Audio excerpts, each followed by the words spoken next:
Bonjour à tous, je suis heureux de vous annoncer l'ouverture de la billetterie du 7e congrès Innovation en éducation qui se tiendra les 21 et 22 février 2026 au Palais des Congrès de Nîmes.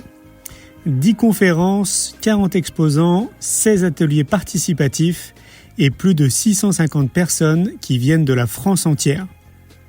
J'ai hâte de vous retrouver les amis, à tout bientôt. Aujourd'hui, vous avez le plaisir d'écouter Charlotte Desrosiers du podcast Pourquoi pas moi. Elle était notre invitée lors des 2 jours du congrès C'est quoi le bonheur pour vous à Arcachon et a tendu son micro à nos conférenciers. Je vous souhaite une belle écoute. Le principal obstacle au bonheur, c'est nos propres pensées. C'est pas quelque chose d'extérieur à soi. Le bonheur pour moi, c'est la liberté. Pour moi, c'est très simple en fait, le bonheur. C'est juste être. Bienvenue sur le podcast C'est quoi le bonheur pour vous. Je m'appelle Julien Perron, je suis le réalisateur du film C'est quoi le bonheur pour vous. Pendant plus de 4 ans, je suis parti à travers le monde pour interviewer 1500 personnes autour de cette question fondamentale. À travers ce podcast, on parlera bien-être, développement personnel et médecine douce. Je vous souhaite un merveilleux voyage sur la route de la connaissance de soi. Je suis très heureuse d'accueillir Alexis Champion sur le podcast Pourquoi pas moi, à l'occasion du congrès C'est quoi le bonheur pour vous. Après une carrière dans l'informatique, Alexis a écouté sa petite voix en créant Iris Intuition, une école unique en France qui forme et mène des recherches scientifiques sur l'intuition. Dans cet échange, on va évidemment parler d'intuition et comment s'y connecter. Je ne vous en dis pas plus, je vous souhaite la bienvenue dans l'univers d'Alexis Champion. Bonjour Alexis. Salut Charlotte. Est-ce que tu pourrais nous parler d'un objet qui pourrait te définir ? Un objet ? Tout de suite, je pense à un smartphone, mais pas parce que c'est commun, mais parce que ça regroupe un peu tout ce que j'ai fait dans ma vie, de l'informatique. C'est un objet qui est intuitif dans l'usage et aujourd'hui qui est bourré d'IA quoi et qui permet de nous connecter les uns les autres. Alors souvent on va dire oui, un effet pervers, les réseaux sociaux, les téléphones, etc. Ça nous déconnecte, mais en fait ça dépend de l'usage qu'on en fait. Surtout c'est un outil, donc tout dépend de l'utilisateur. Et si on l'utilise, je vais mettre des guillemets, mais à bon escient, ça va nous connecter beaucoup plus aux autres, à notre environnement, au monde. Et par rapport à l'intuition, ce qui est très intéressant dans le smartphone et tout ce que ça implique derrière comme technologie et utilisation, c'est que ça annule le temps et l'espace. Justement, dans ta conférence, tu disais que la notion de temps était quelque chose d'inconnu finalement. Alors oui, alors là, faut aller du côté de la physique théorique et la physique expérimentale. On modélise mathématiquement, donc en physique théorique, et on montre par plein d'expériences en physique expé que le temps n'est clairement pas que quelque chose qui s'écoulerait du passé vers le futur, vers le présent. Ça, c'est une vision très occidentale et moderne, j'ai envie de dire. On comprend pourquoi, ça fait sens. Mais il y a beaucoup de peuples sur Terre qui n'ont jamais adopté cette notion, ou très peu. Par exemple, il y a des peuples qui pensent que c'est cyclique. Il y a des peuples qui pensent que en fait, on est plutôt dans une sorte de continuum où il n'y aurait pas d'espace et de temps. Parce que espace et temps, ça, c'est lié. Ils sont intimes. Et aujourd'hui, grâce notamment aussi à l'intuition, alors dans plein de domaines, mais les recherches sur l'intuition montrent que nous, en tant qu'êtres humains, et en tant qu'être vivant, parce que l'intuition, c'est une capacité de tout être vivant, même des êtres unicellulaires, et ça, c'est montré en labo aussi. En fait, on est capable, grâce à notre intuition, de percevoir, par exemple, des événements futurs. Donc, ça veut dire que, d'une manière ou d'une autre, ces événements existent déjà. Et si tu devais te définir grâce à un mot ? Un mot visionnaire. Alors, je me dis d'un coup, peut-être que je me jette des fleurs, mais non. J'espère être objectif. Enfin, c'est comme ça que les collègues ou d'autres me définissent. Mais des visionnaires, vraiment dans le sens premier et brut du terme. C'est-à-dire percevoir une tendance qui va être plus tard.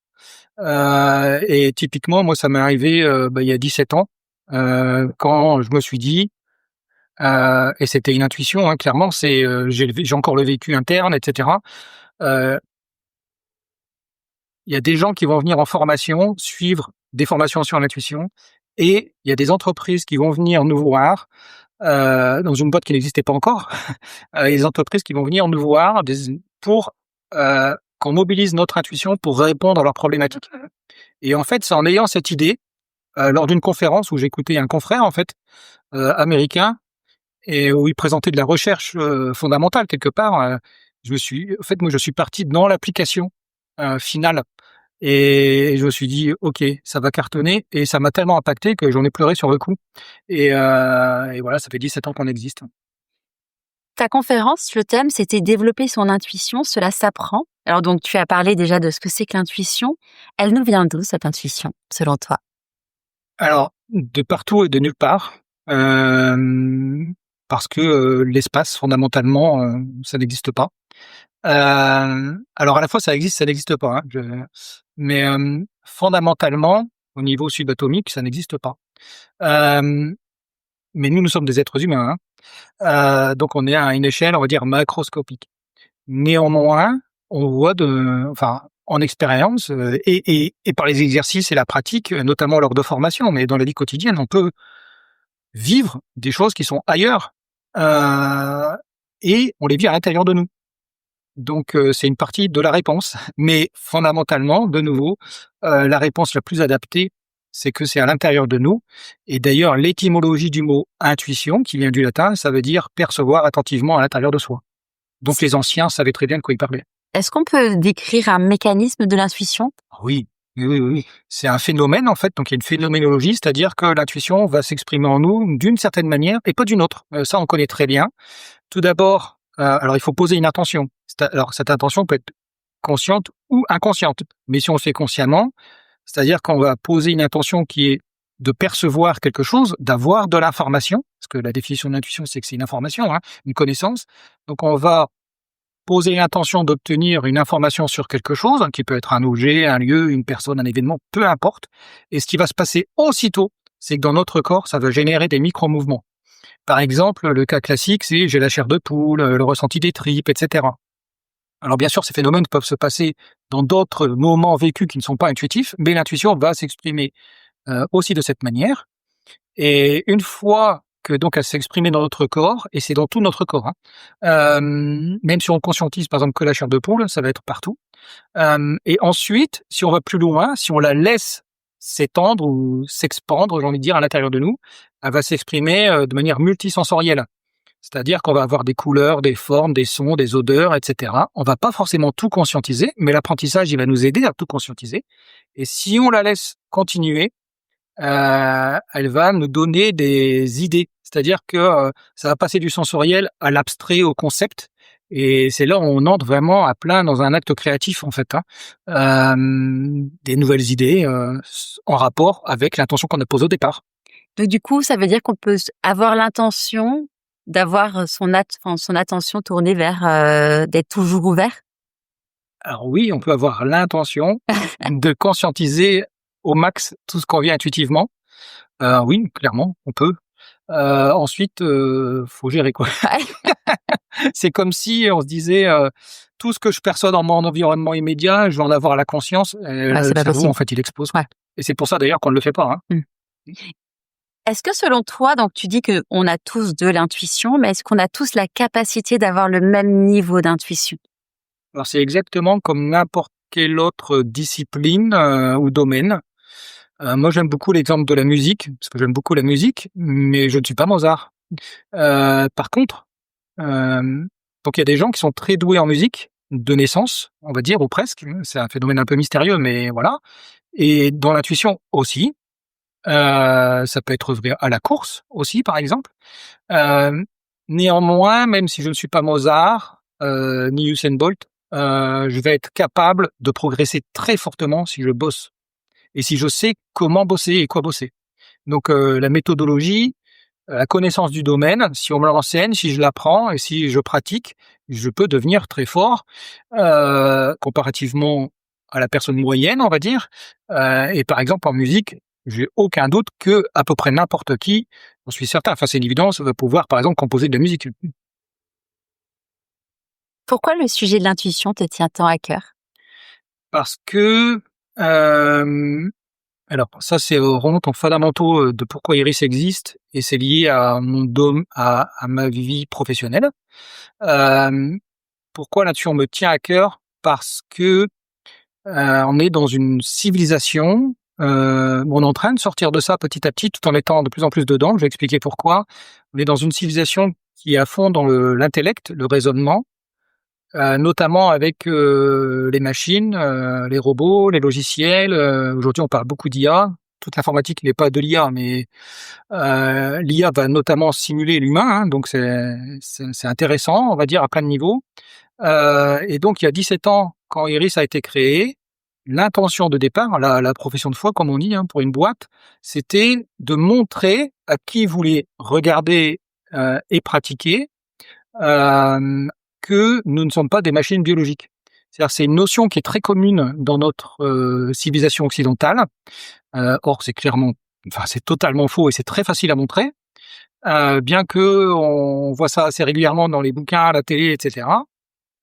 On nous compare souvent à des machines, etc., mais pas du tout. On fonctionne pas du tout de la même manière. Et on a des différences fondamentales. Par exemple, une machine, ce n'est que du raisonnement. Même si ça donne l'impression, par exemple, d'avoir des émotions, ça n'a pas d'émotion. Ça simule l'émotion. Et donc, l'humain est doté d'intuition, la machine n'en est pas dotée. Et donc, ça permet, quand on s'intéresse à l'intuition, de s'intéresser plus profondément à qui nous sommes en tant qu'être humain. Est-ce qu'il y a une idée préconçue? Donc là, tu en as parlé sur le fait que l'homme n'est pas une machine, mais une idée préconçue pour les personnes. Donc toi, ce qui je trouve génial dans ton profil, c'est que tu es à la fois un ingénieur, donc tu as vraiment ce côté pragmatique, mais en même temps, tu démontres que l'intuition, c'est quelque chose qu'on vibre dans notre corps et qui existe vraiment. En quelques mots, pour quelqu'un qui n'a pas eu la chance de pouvoir assister à ta conférence, qu'est-ce que tu pourrais le dire aux plus sceptiques sur l'intuition? Faites vos devoirs. C'est-à-dire, c'est l'expression américaine. C'est do your homework, c'est-à-dire aller lire. Alors, je sais que c'est pas forcément facile ou même accessible à tout le monde parce que c'est en anglais, parce qu'il faut avoir un peu d'accès ou chercher, mais aller lire la littérature scientifique sur l'intuition. Et aujourd'hui, il y a des bouquins vulgarisés beaucoup en anglais et en français un peu. Renseignez-vous, en fait, et vous allez découvrir que sur l'intuition, le phénomène intuitif, il y a une foultitude de publications scientifiques et des méta-analyses. Méta-analyse, c'est très important parce que c'est des études scientifiques qui synthétisent d'autres études scientifiques et ça bétonne les résultats. Et vous allez vous rendre compte qu'il y en a beaucoup. Et pour moi, la science, c'est le meilleur moyen d'objectiver les choses, les faits. Le vécu personnel, c'est très très bien et c'est primordial aussi. Mais si on veut vraiment se faire une idée objectivable, aller lire des publications scientifiques ou la vulgarisation. Je connais ton avis sur le sujet, mais je te pose quand même la question, est-ce qu'on peut utiliser ton intuition dans tous les domaines de la vie? Ah oui. Oui. C'est comme si on posait la question, est-ce qu'on peut raisonner sur tout et n'importe quoi? Oui. D'ailleurs, on le sait, à tort et à travers, et des fois de manière intéressante et de manière des fois vraiment assez catastrophique. Et on peut mobiliser, oui, notre intuition sur tout et n'importe quoi. Et il faut savoir, parce que c'est très important, c'est que dès qu'on va avoir l'intention de mobiliser notre intuition sur quelque chose, elle va se déclencher et répondre exactement, donc ni plus ni moins, à l'intention qu'on a posée. Et en ça, elle fonctionne vraiment comme une machine, c'est-à-dire le fonctionnement en tant que tel n'est pas du tout comme une machine, mais le fait qu'elle réponde exactement à l'intention qu'on a posée ou à la question qu'on lui pose, par exemple, ça c'est non seulement utile, mais c'est nécessaire parce que si ce n'était pas le cas, on ne pourrait rien en faire. Et on sait aujourd'hui qu'on peut la mobiliser vraiment sur n'importe quel type de question, n'importe quel type de problématique, et elle va nous donner des informations. C'est quoi les 3 idées phares avec lesquelles tu aimerais que les personnes qui nous écoutent repartent? Vous êtes toutes et tous intuitifs. Prenez-en conscience, écoutez-vous, soyez attentifs, et commencez à mobiliser consciemment votre intuition. C'est-à-dire que, donc là, on est dans l'usage, on va dire, au quotidien. Même sans vous donner des clés, etc., c'est quand vous avez besoin d'informations. Dans la vie de tous les jours, on a toujours besoin, par exemple, de prendre des décisions, d'avoir des idées. Tiens, faut que j'offre un cadeau à bidule, mais je le connais pas. Comment je vais faire? On va raisonner. Enfin, voilà, c'est des choses vraiment banales. Ou alors, tiens, ce soir, je suis invité au resto, que ce soit un repas d'affaires, pro ou perso, mais je sais pas encore où, etc. Ben, par exemple, le cadeau, il est comment? Donc, utiliser l'intuition pour décrire comment est le cadeau. C'est-à-dire le vivre déjà ici et maintenant. Je vais le prendre en main, je vais le toucher, je vais le secouer, je vais le sentir. Ça va déclencher des intuitions. Et puis pareil pour le repas, ce que je vais avoir dans mon assiette, le plat principal, il est comment? Les odeurs, les goûts, etc. Et toujours commencer par du sensoriel. Et vous allez être très vite surpris. Pour pouvoir se connecter à son intuition, est-ce que tu penses qu'il y a besoin d'avoir un contexte particulier pour pouvoir justement être capable de l'écouter? Oui et non. Alors, l'objectif, c'est d'être un intuitif ou une intuitive tout-terrain. Sinon, au quotidien, ça va se compliqué. Et par ailleurs, on sait que pour l'entraînement, c'est très favorisant d'être dans un endroit, de se mettre, en fait, on va dire, dans un endroit qui est plutôt insonorisé, plutôt très neutre en termes de couleurs, et ainsi de suite. En fait, l'idée globale, c'est d'être dans un environnement qui est très peu impactant sensoriellement, quoi. Moins il va y avoir de sensoriel dans le lieu, plus ça va être facilitant. Qu'est-ce que ça a changé dans ta vie depuis que tu as découvert l'intuition? Ma manière, c'est la chose principale, c'est ma vision du monde, ma vision de l'humain, ma vision de comment tout ça fonctionne, c'est-à-dire comment l'univers fonctionne, notamment avec ce paradigme, ce prisme de et ça c'est de nouveau c'est la physique qui va beaucoup le dire. Temps et espace ne sont pas ce que l'on croit que ça est, et ça change beaucoup de choses sur comment ça fonctionne. Quand je dis comment ça fonctionne, c'est l'univers et l'humain, ce dont on est capable, ce qu'on peut réaliser dans notre vie, pour soi et pour les autres. Donc je pense que s'il y avait une idée, ce serait ça. C'est le point de vue sur qu'est-ce qui est en train de se jouer et comment je peux l'utiliser donc. Chez Pourquoi pas moi, il y a un sujet qui me tient très à cœur, c'est la santé mentale. Tu es entrepreneur aujourd'hui. Est-ce que tu as un conseil à partager avec nous pour prendre soin de sa santé physique et mentale? Mamma mia, 2. Alors j'ai fait 2 burn-out il y a 13 et 15 ans. Quand j'ai démarré Iris, c'était quand même beaucoup de travail, ça l'est toujours, même encore plus. Mais surtout, c'est que je faisais une erreur qui était que je donnais trop. Je savais pas dire non. Enfin, c'est un immense classique, parce que ça a déferlé chez nous, et voilà. Donc la santé mentale, oui, on le voit, notre monde fait que et ça va pas s'arrêter là.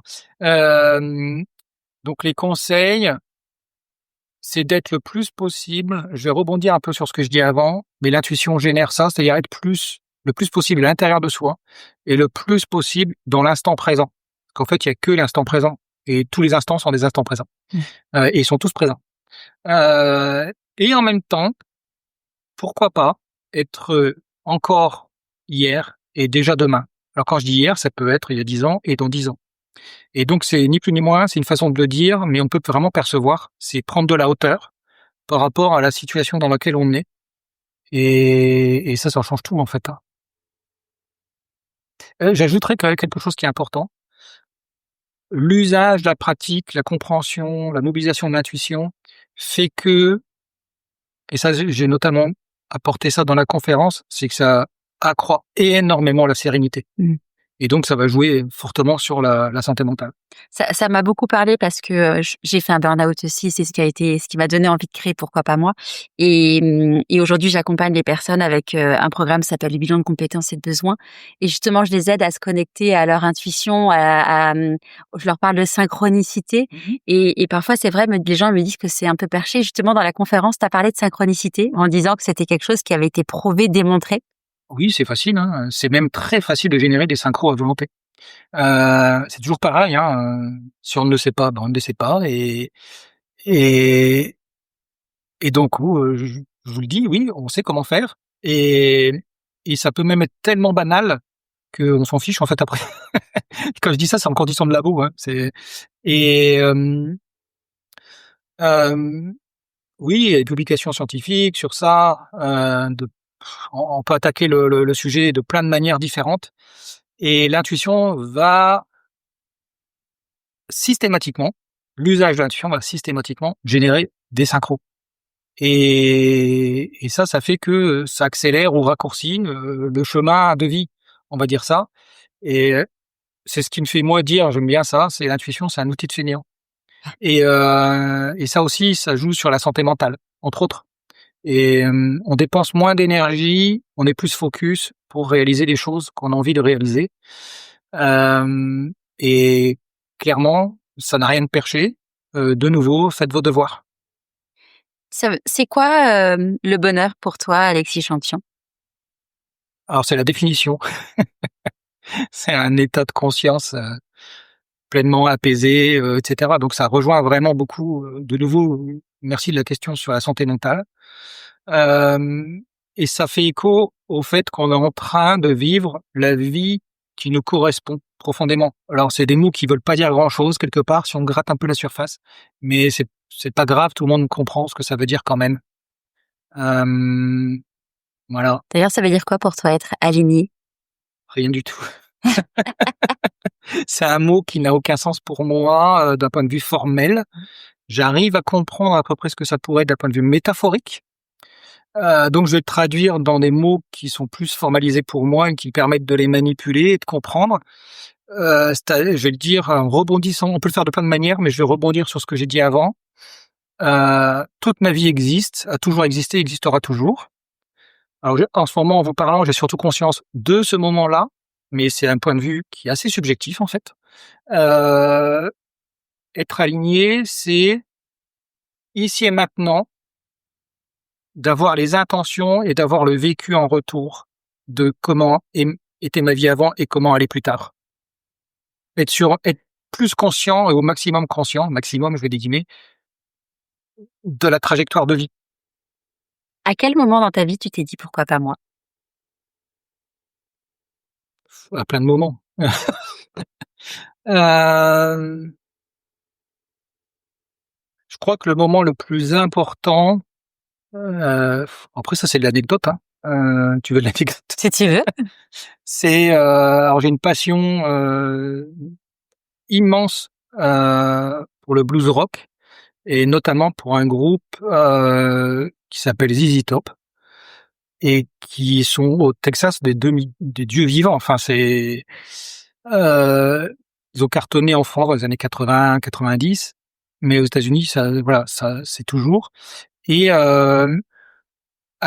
au début des années 90, je me suis dit, je vais les rencontrer.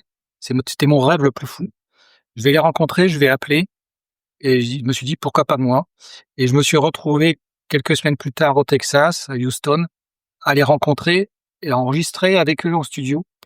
Et ils m'ont dit que j'étais la seule personne à avoir fait ça. Et ça me redonne la chair de poule, parce que ça a littéralement changé ma vie.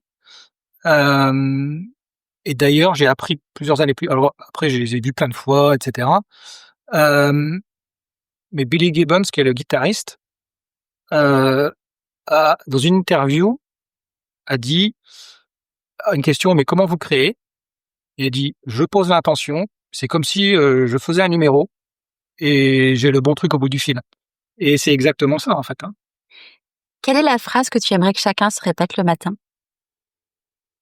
Je sais tout. Avant de se quitter, à qui as-tu envie de dire merci et pourquoi? On va à l'intérieur. Je vais le redire à plusieurs personnes. Oui, on est au César, on a droit. Ok. Alors, c'est une autre anecdote, parce que ça me vient par l'esprit, donc je le dis. De faire de l'intuition, ça m'a permis, par exemple, de monter 2 fois le tapis rouge, à Cannes. Les marches? Les marches, voilà. Bon, voilà, tout est possible, en fait. Dire merci à toutes les personnes, en fait, qui m'ont montrer que tout est possible. Donc ça, c'est de l'interaction, c'est de la relation. Et toutes les personnes qui m'ont aidé à faire que tout est possible. Un grand merci Alexis Champion pour ce témoignage. On peut découvrir ton école spécialisée dans l'intuition sur le site iris-ic.com. Merci beaucoup. Merci. Un grand merci pour votre écoute. J'espère que vous avez passé un bon moment avec nous. Pour prolonger l'expérience C'est quoi le bonheur pour vous et continuer votre cheminement sur la connaissance de soi, je vous invite vivement à lire mon livre C'est quoi le bonheur pour vous que vous trouverez dans toutes les librairies. Jouez et amusez-vous avec le jeu de cartes entre amis, avec des inconnus, dans le monde de l'entreprise, à l'école. Regardez le film C'est quoi le bonheur pour vous et surtout, prenez soin de vous. Je vous souhaite un merveilleux voyage vers vous-même.